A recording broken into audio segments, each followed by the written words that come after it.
Hello and welcome back to Season 2, Episode 7 of Clips. We're your hosts. I'm Kennedy Olson. And I'm Lauren Van Horn.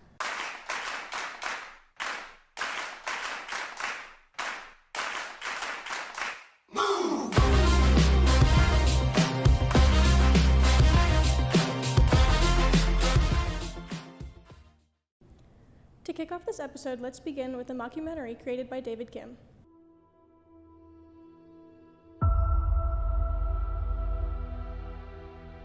We knew from a young age that Zach was different. Something was off. There was always signs, but it wasn't anything too alarming. He's a fighter, and he's going to get through this. So this case is a case known as chronic rhizolioma. It's tied with Stoneman syndrome as one of the rarest diseases in the United States. About 1 in 2 million people suffer from this nationally. Rhizolioma is a genetic condition you're born with. The symptoms present themselves pretty early on, like around 3 or 4 years old. This is usually the age where patients become more social and interactive with people around them. This is an especially peculiar case where, unlike other cases which subside and plateau over time, Zach is just getting worse and worse every day. It's like a parasite. Riz, derived from the word charisma and used to describe someone who has game. Used in a sentence.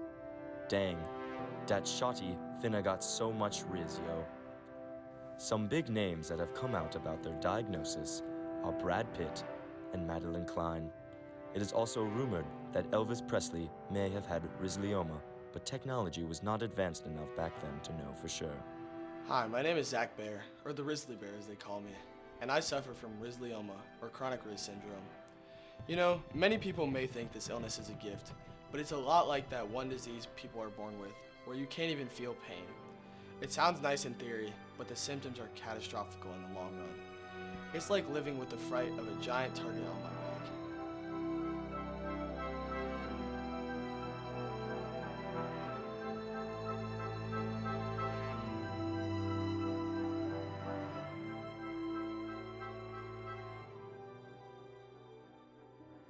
Honestly, Zach is one of my really good friends. We've been buddies since day one. And I know that some of the dudes at South might have mixed feelings about him, and to their point, it makes sense. Every time you're trying to rizz up a girl or just have a genuine conversation, he just walks into the room, bam! I've been really trying, baby. He ruins it without even trying. I mean, you know what it feels like to put your blood, sweat, and game into trying to get a little sugar? Opening up to her, sharing personal things, and with one flip of his hair, you lose her. I know this may be hard for people to understand, but it really takes a toll on your mental health. Living in the shadow of someone who looks like he's constantly in a slow-mo montage with Careless Whisper playing in the background.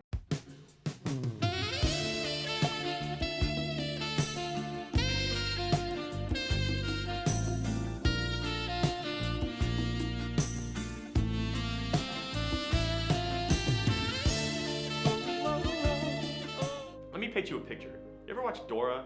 With this little fox in the show that every time he appears, Dora says, "Swipe or no swiping." In our scenario, the entire male population of South is Dora, and Zach is Swiper. I just don't understand why he doesn't like me. It's like, I'm basically the hottest one in school, and I know that everyone worships me, but like why doesn't he like me? Like, can I just get a minute? Okay, super sorry. Anyways, so my friends come over like every Friday night, and we have this one picture of Zach, okay, it's so cute. We found it on his mom's Facebook, so we have it like in the center of my closet. We turn off the lights, we have all these candles around it, and we like manifest him to fall in love with me, right? I think I saw it on TikTok or something. Anyways, we decided to try it. The first time I ever did it, the next day he was in the hallway and he looked at me, which he never does, so I think it's working. Anyways, we made it a tradition, we do it every Friday. Fingers crossed it works. After going to therapy, my psychiatrist came up with the brilliant idea of me even coming out as gay, and he sounded really hopeful that this last thing would work. Problem was, I started to pull dudes as well. A grizzly bear in the wild, with its massive size and strength, can often be seen as a symbol of power and resilience. But when swarmed by small predators, it can be overwhelmed. Unfortunately, this is something I'll have to suffer from till the day I'm 6 feet under. I'll always be known as the grizzly bear.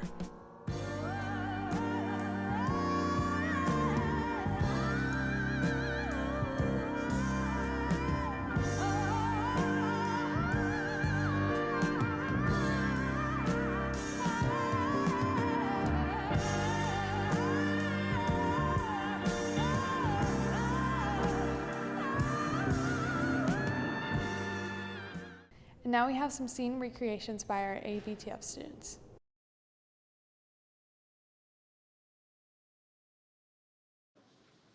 All right, listen up, y'all. I'm your substitute teacher, Mr. Garvey. I taught school for 20 years in the inner city, so don't even think about messing with me. You feel me?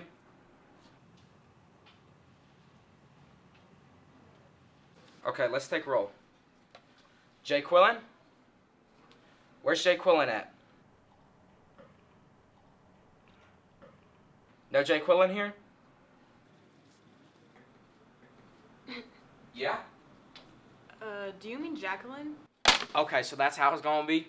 Y'all wanna play? Okay then. I got my eye on you, Jay Quillen. Balake? Where's Balake at?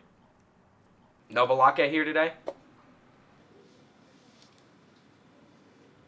Yes, sir. My name's Blake.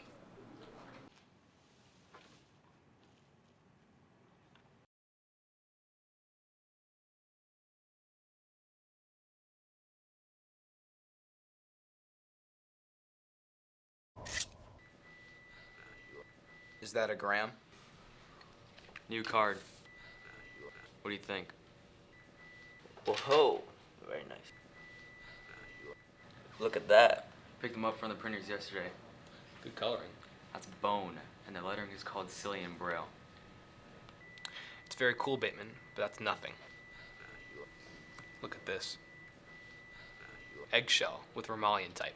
What do you think? Nice. Jesus, that soup. How'd a nitwit like you get so tasteful? I can't believe Bryce prefers Van Patten's card to mine. But wait. You ain't seen nothing yet. Raised lettering. Pale nimbus. White. Impressive. Very nice. Let's see Paul Allen's card.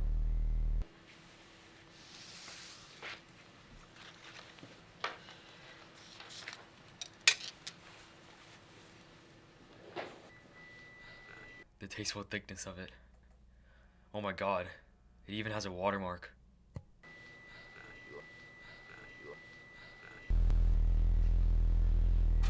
Something wrong, Patrick? You're sweating.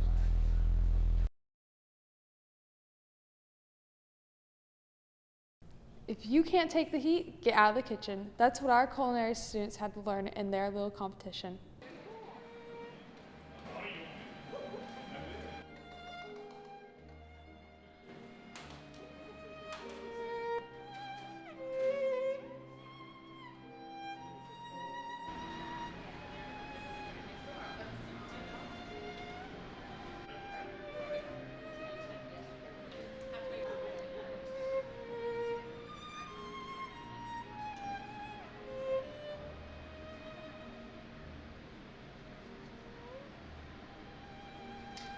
South Forsyth High School students Josh and Kiana Felton competed in a statewide culinary competition and were awarded second place. For the competition, they were tasked with making a dish that met all standards required by the State School Nutrition Board. Members of the Georgia School and Nutrition Council came to watch them prepare their dish and present it. Students will get the chance to taste this dish during lunch on Friday, March 30th.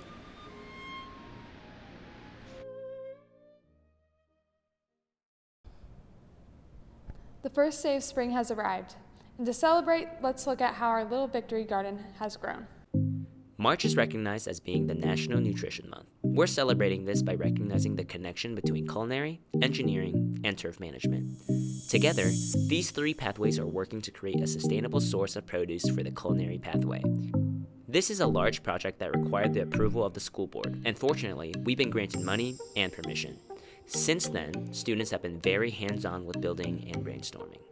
I know that we are going jalapenos, tomatoes, potatoes, carrots. I want to say red onions too, and that's the things I can think off the top of my head.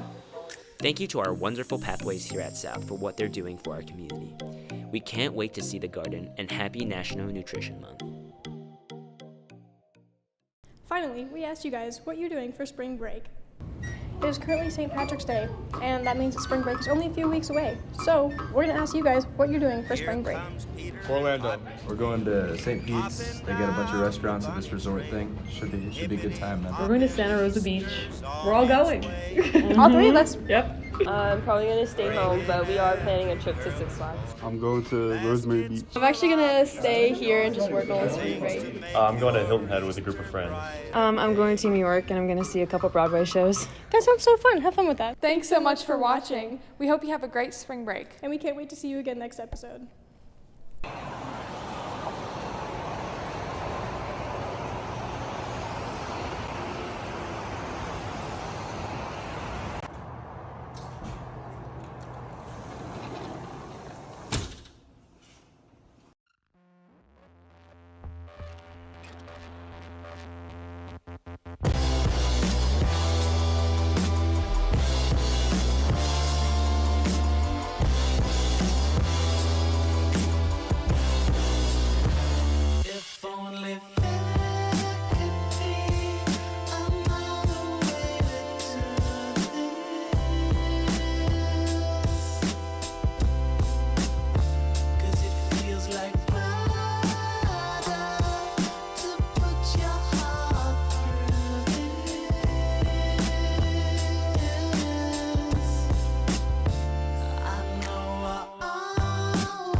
But I know that I'll be happier,